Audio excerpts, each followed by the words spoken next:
I invited my friend and her ex to my wedding, then found out he brought the girl he cheated with. Sarah went completely silent. Not the kind of quiet where someone is thinking. The kind of quiet where someone has just been punched in the chest and is trying not to show it. You could almost see the moment move through her body, the way her shoulders pulled in slightly, the way her eyes went somewhere distant and private. And in that moment, standing there a week before my own wedding, I realized I had accidentally handed my close friend a gut punch I never even saw coming. This was supposed to be the happiest week of my life, the kind of week where everything feels warm and full and almost too good to be real. And now it felt like I had unknowingly set a trap, built it plank by plank without ever knowing what I was building, and then watched someone I loved step directly into it. Because here is the thing that made it so much worse. It was not just that Brian was going to be there. It was who he was bringing with him. So let me back this whole thing up and tell you exactly how we got here, because this story has layers that I really need you to understand. The original poster and her fiancé met in college, fell in love, built a life together, and somewhere along the way they collected two friends who happened to know each other. Brian was someone the fiancé had known since high school, just an acquaintance, not someone particularly close at the time. The kind of person you always greet warmly when you see them but would not necessarily call in a crisis. Then one night in 2019, they all ran into Brian while he was out with his girlfriend Sarah. Sarah happened to go to the same college as our narrator. All four of them clicked immediately, the way a rare lucky handful of people sometimes do when the timing and the energy and the chemistry are all just right. They started hanging out regularly, built genuine friendships, and for a while life was pretty good. You know those rare moments where your social world just expands in the best possible way and everyone fits together perfectly, like a puzzle piece you did not even know was missing until it slid into place. That was this. That was exactly what they had, and it felt like the kind of thing that would just keep going. Then things started to unravel. In 2022, the narrator and her fiancé moved back to their hometown for work. That kind of move always reshuffles things, changes the rhythms of who you see and how often, and the friendships that survive it are the ones built on something real. By that point Brian and Sarah had already broken up, and the version of events Sarah shared was not flattering. She told the narrator that Brian had treated her horribly during the relationship. The narrator does not go into every detail here, and honestly she probably did not know every detail at the time, but you could hear the weight of it in how Sarah described it. The relationship had been bad in the kind of way that leaves marks, and Sarah was carrying some real damage from it, the quiet kind of damage that people learn to fold up and keep out of sight but that does not actually go away. Meanwhile, back in the hometown, the fiancé and Brian naturally drifted closer as friends since they were now living in the same city again, sharing the same routines, crossing paths the way people do when geography puts them back in orbit. So the narrator found herself in that slightly uncomfortable position so many people know, where you have a friend group that has quietly split down a fault line, and you are somehow standing on both sides of it trying not to fall. You keep both friendships alive, you keep both people in your life, and you learn not to talk about one when you are with the other. Here is what I think is genuinely important to establish before we go any further. The narrator did not invite Brian out of carelessness or malice. She invited him because he is a real friend to her fiancé, someone who has been part of their lives for years, someone whose absence at the wedding would have been a noticeable gap. She invited Sarah because Sarah is a real friend to her, the kind of friend you want standing nearby on a day that big because her presence makes the room feel safer. These were not courtesy invites or plus ones to fill seats. These were people she genuinely cared about and wanted present at one of the most important days of her life. The breakup was 4 years old at this point. People move on. Relationships end and the world keeps spinning, and most adults figure out how to occupy the same spaces without turning someone else's celebration into a battlefield. She had no reason to believe this would be anything other than two adults who used to date coexisting peacefully at a party, the way adults do all the time. What she did not know, the detail she had absolutely no access to until that quiet, awful moment last night, was that Brian's current girlfriend is the woman he cheated on Sarah with while they were still together. Let that land for a second. He did not just bring a new girlfriend. He brought the specific person whose existence destroyed Sarah's relationship and presumably broke her heart in a way that takes a long time to come back from. That is not just an awkward coincidence. That is its own particular kind of emotional cruelty, even if Brian is not thinking of it that way, even if he genuinely believes 4 years is enough time for everyone to just be fine about everything, even if he has rewritten the story in his own head until he is barely the villain in it anymore. The question is not whether he has the right to date whoever he wants. Of course he does. The question is what it means for Sarah to walk into a wedding and see this woman there, this very specific woman, dressed up and smiling and on the arm of the man who chose her over Sarah once before. Not just any woman. That woman. The one who was there before the ending, who was already present in the shadows of a relationship Sarah thought was real. I genuinely feel for the narrator here because she is carrying guilt for something that is not her fault. Now let us talk about something the narrator added in her edit, because I think it changes the framing of this situation in a really meaningful way. She did not blindside Sarah with Brian's presence at the last minute. Sarah already knew Brian would be at the wedding before the invites even went out. The narrator was upfront about that from the beginning, which means Sarah had already made the decision that she could handle being in the same space as her ex on her friend's wedding day. She had already said, in effect, that she was willing to do that for the narrator. That is actually a really generous and mature thing to do, and it tells you something about how much Sarah values this friendship, how much she is willing to push through her own discomfort to show up for someone she loves. What the narrator told her last night was not that Brian was coming. She already knew that. What she told her was the girlfriend's name. Just a name. Spoken the way you mention any incidental detail. And that name was enough to make the blood drain from Sarah's face. Think about what that moment must have felt like from Sarah's side.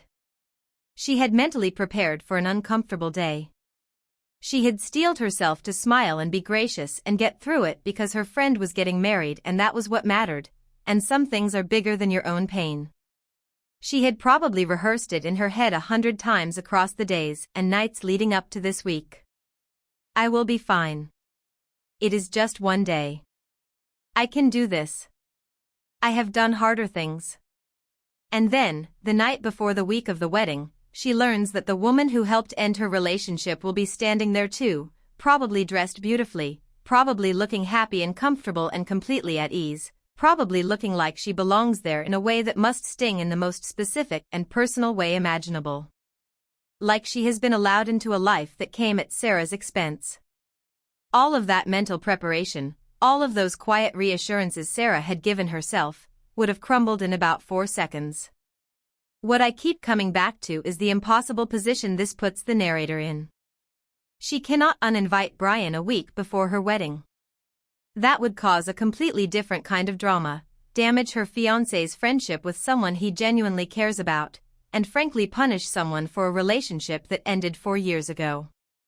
She cannot uninvite the girlfriend either, because that would be even stranger and more awkward and would require an explanation she does not really want to have, a conversation that drags all of this ugliness into the open right before the ceremony. She cannot uninvite Sarah, because Sarah is her friend and did nothing wrong here and deserves to be there. There is no clean option. There is no version of this where everyone leaves happy and nothing is weird. The best she can do is be honest with Sarah, let her make her own fully informed choice about whether she still wants to come, and support whatever that choice is without making Sarah feel guilty about it either way. This is the part of the story that I think gets overlooked when people start assigning blame. The narrator is not the villain here. She did not know about the cheating connection. She had no reason to vet the complete romantic histories of every person being brought as a +1 to her wedding, to trace every thread of who dated whom and who hurt whom and who was present at which ending. That is not a reasonable standard to hold anyone to. What she did, the moment she found out, was feel genuinely guilty and worried about her friend, which is exactly the response of someone who actually cares. A person who did not care would have shrugged and said not my problem, moved on to reviewing the seating chart. She did not do that. She sat with it. She felt the weight of it. And now let us get honest about where the actual fault sits. Brian has been with this woman long enough that she is his established girlfriend, someone he brings to weddings, someone who is woven into his social life. He presumably knows Sarah will be at this wedding. He presumably knows his girlfriend's history with Sarah, or at the very least he knows enough to understand that walking in together would not be a comfortable moment for everyone involved. And he did not reach out. Did not give a heads up. Did not think to say anything to smooth this over before it became a last-minute gut punch delivered on the eve of someone else's celebration. Whether that comes from genuine obliviousness or quiet indifference or just the kind of casual selfishness that seems to have defined how he treated Sarah in the first place, it is not a great look. It is actually a pretty revealing one. For years is a long time, yes. But time passing does not erase what happened. It just changes how loudly you are allowed to talk about it. Sarah did not ask the narrator to uninvite anyone. She got quiet, which honestly shows more class than most people would manage in that situation, more restraint than the moment probably deserved. She processed it in the moment instead of making it someone else's problem to solve. Whether she ultimately decides to come, to stay home, or to show up and hold her head so high that Brian's girlfriend feels like the awkward one, that is Sarah's call to make, and the narrator should support it either way without making Sarah feel like any choice is the wrong one. So is the narrator the asshole here? No. Absolutely not. She invited two friends to her wedding. She did not know about the specific nature of the betrayal, did not know who the girlfriend was, and the moment she found out she felt exactly the kind of concern for her friend that the situation deserved. She is not responsible for Brian's choices, past or present. She is not responsible for the specific web of history between these people, the damage that was done long before she had any information to work with. What she is responsible for is being a good friend going forward, being honest, being kind, giving Sarah space to feel what she feels without making her manage the narrator's guilt on top of her own emotions. The only thing she owes Sarah right now is to say, I am so sorry I did not know, I understand completely if this is too much, and I love you no matter what you decide. That is it. That is the whole answer. The narrator did nothing wrong, and the person who made this messy was Brian, 4 years ago, when he made the choice that set all of this in motion. He is the reason any of this hurts. And everyone else is just living in the consequences he left behind. I asked my partner to leave until he gets help and now I feel like the villain in my own home. She asked him to leave. And the moment those words were out in the open, hanging in the air between them, she immediately started wondering if she was the one who had done something wrong. He loves her son. She loves him. And yet here she was, bags metaphorically packed in her mind, asking the man she shares her life with to go somewhere else until he could get himself together. This is the kind of moment that does not feel heroic when you are living it. It just feels like loss. But I need you to sit with what actually led her to this point, because this did not happen overnight. Let us start at the beginning and build this picture properly. She is a mother. Her son is 5 years old. His father is not in the picture, which means she is the entire world to this little boy, the one constant, the one person standing between him and everything that could go wrong. When you are that person for a child, especially one so young, the decisions you make about who lives in your home and what that environment looks and feels like are not just personal decisions. They are decisions that shape what normal means to a kid who is still figuring out what the world is. She knows that. She feels the weight of it every single day, in the morning when she is packing his lunch and thinking about who will be home when they get back, and at night when she is tucking him in and asking herself if she is doing enough, being enough, protecting enough. And that awareness is not paranoia or overprotectiveness. It is just what it means to be that child's only real parent. It is the specific kind of love that does not get to clock out. Now here is what I want to be crystal clear about, because I can already hear the counterargument brewing. She is not anti-weed. She said so herself. She smoked before she became a parent. She lives somewhere it is fully legal. This is not a story about someone who is morally opposed to cannabis and decided to punish her partner for his lifestyle choices. This is a story about a woman who set a specific, reasonable, clearly communicated boundary, watched it get crossed again and again, and eventually arrived at the only place that kind of repeated disrespect tends to lead. She asked him multiple times not to be high around her son. Multiple times. Not once in a moment of frustration, not a vague suggestion that she later walked back. A clear, repeated, direct ask. And each time she had that conversation, she was probably hoping that this would be the one that landed, the one that made him understand what was actually at stake. She was probably watching his face while she talked, looking for the moment when it clicked, when he really heard her. And each time it did not change anything, that hope got a little smaller and a little heavier, the way hope does when it keeps running into the same wall. He did not quit. He did not even try to cut back in a meaningful way. He admitted, by his own words, that he is addicted, and then apparently did very little with that admission besides say it out loud. Admitting you have a problem is the first step, yes. But it is not the only step. And staying on that first step indefinitely while the people around you absorb the consequences is not recovery.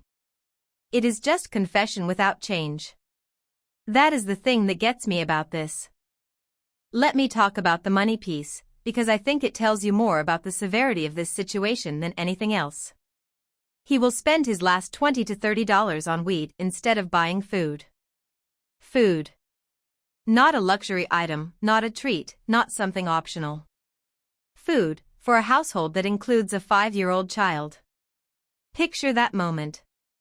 The account is low, the fridge is running thin, and instead of making the obvious call, he is making a different one. Whether he told himself a story to justify it, whether he figured he would sort it out later, whether he simply did not feel the urgency of it the way she did, the result is the same. She is left managing a household with a child in it, watching a man she loves make a choice that says something uncomfortable about where his priorities actually live. There is a version of this story where the weed use is just a personal habit that the narrator finds uncomfortable, and reasonable people could debate how much weight a partner's discomfort should carry when a legal activity is involved. But that is not this version. This version includes a man choosing his addiction over the basic material needs of the household he lives in. That is a different category of problem entirely. That is not a lifestyle preference. That is a pattern that a child is living inside of. And she moved him in. Think about what that means. She brought this man into her home, into her son's daily life, into the structure that her 5-year-old depends on for safety and consistency. That is an enormous act of trust. It is not a small thing to allow someone to become part of your child's world. Most thoughtful parents agonize over that decision, losing sleep over it, talking it through with people they trust, watching how the man behaves around their kid before they commit to anything permanent. She made it because she believed in him, believed in what they had, believed that this relationship was worth building something real around. She had watched him with her son and seen something that felt safe and genuine, the kind of warmth that made her think, yes, this person belongs here. And what she got in return was a version of him that is rarely home and sober, who did not smoke around her son until they moved in together, which tells you something important about the role the domestic environment played in changing his habits, or at least removing the incentive to conceal them. Before they shared a space, there were reasons to hold it together. After, those reasons seemed to quietly disappear. She is not asking him to choose between her and weed. I want to say that clearly because I think it matters. She is not issuing an ultimatum rooted in control or jealousy or a desire to punish him. She is asking him to leave until he gets help. That is a profoundly different thing. She is saying, I want you in my life, but I cannot let the current version of this situation continue to be my son's reality. She is holding two things at once, grief for what she hoped this would be and clarity about what she cannot allow it to remain. That is not rejection. That is a boundary with love still inside it. The door she is holding open is the one he can walk back through once he has actually done the work, not the one she is slamming in his face. I think she already knows she is doing the right thing. I think that is why it hurts so much. Here is what I want her to really hear, because I think she came to this story looking for permission she should not need anyone to give her. She set a boundary. He repeatedly crossed it. He admitted to an addiction and then expected life to just keep going as normal while she absorbed the discomfort and her son absorbed the environment. She asked him to leave not out of cruelty but out of love, love for her child first, and honestly, a version of love for him too, because enabling someone's addiction by letting them stay comfortable inside it is not kindness. It just feels like it in the short term. Real kindness sometimes looks like refusing to make it easy for someone to stay stuck. A 5-year-old is watching all of this. Not consciously, not with the language to articulate what he is seeing, but children feel atmosphere. They feel tension. They feel when the adults around them are not okay. They notice the quietness that follows an argument even when no voices were raised. They notice when someone who was usually around suddenly is not. They feel when something in their home is off even when no one explains it to them. She knows that. It is part of why she is so scared of getting this wrong, why she lay awake turning it over and over before she ever said the words out loud. But she is not getting it wrong. She is doing the hard thing, the scary thing, the thing that costs her something real, because her son's stability is not negotiable. The verdict here is not complicated even though it feels complicated when you are standing inside it. She is not the villain. She is not wrong. She is not asking for too much. She communicated clearly, gave him real chances to adjust, watched him choose the addiction over the boundary every single time, and then made the decision that a good parent eventually has to make when the environment they promised to protect starts to slip. Asking someone to leave until they get help is an act of clarity, not cruelty. It says, I take you seriously enough to believe you can actually do better, and I care about this family enough not to pretend everything is fine when it is not. He needs to decide if he is willing to actually do the work. Not talk about it. Not admit it exists and then carry on unchanged. Actually do it, get support, get treatment, change the pattern. If he loves her and her son the way he says he does, then the road back is real and it is open. But she cannot hold that door open forever while her child grows up inside a home where the rent money goes to weed and sober evenings are the exception. She did the right thing. Full stop. And she should not spend one more minute feeling like the bad guy for it. Drop a comment telling me which story hit harder. I am genuinely curious what you all think. And if you made it this far, a like and subscribe would mean a lot.